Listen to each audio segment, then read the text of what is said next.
再来看高雄市政府的网站哦，最近一档互骇客攻击超过500万件，研讨会上接防攻击，有议员就要求市政府要爱加强治安。另外，高雄市的刑警大队最近嘛抓到一个诈骗的案件，嫌犯利用替民众解锁社群平台的口罩来骗钱，有来受害者。 近1年高雄市府的网站遭骇客攻击，有高达520几万次。根据议员提供的资料，高雄市府的网站对113年的8月到今年的10月，拢总互骇客攻击500多万件。头3名分别是监考会警察局甲民政局，其中共攻击200万件的监考会是提供市府网站正常运作的主要单位。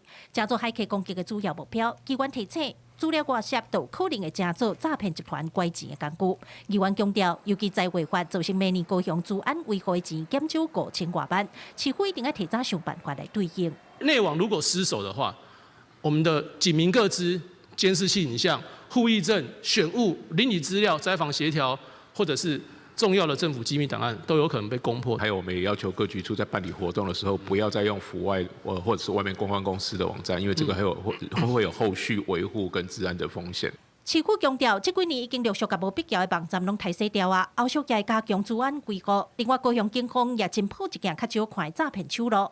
警方表示，30多岁姓林的嫌犯伫面册看广告，讲会当替人解锁社群平台效果，甚至佫会使做骇客。民众付钱嘛，有甲效果摕回来，后来才发现家己被骗去。警方表示，目前有6名民众受骗，总金额大约5万块。民众使用网络账号如遭盗用、冒用或封锁、停权等。 宜寻求正式官方管道或网站来进行申请恢复使用权利。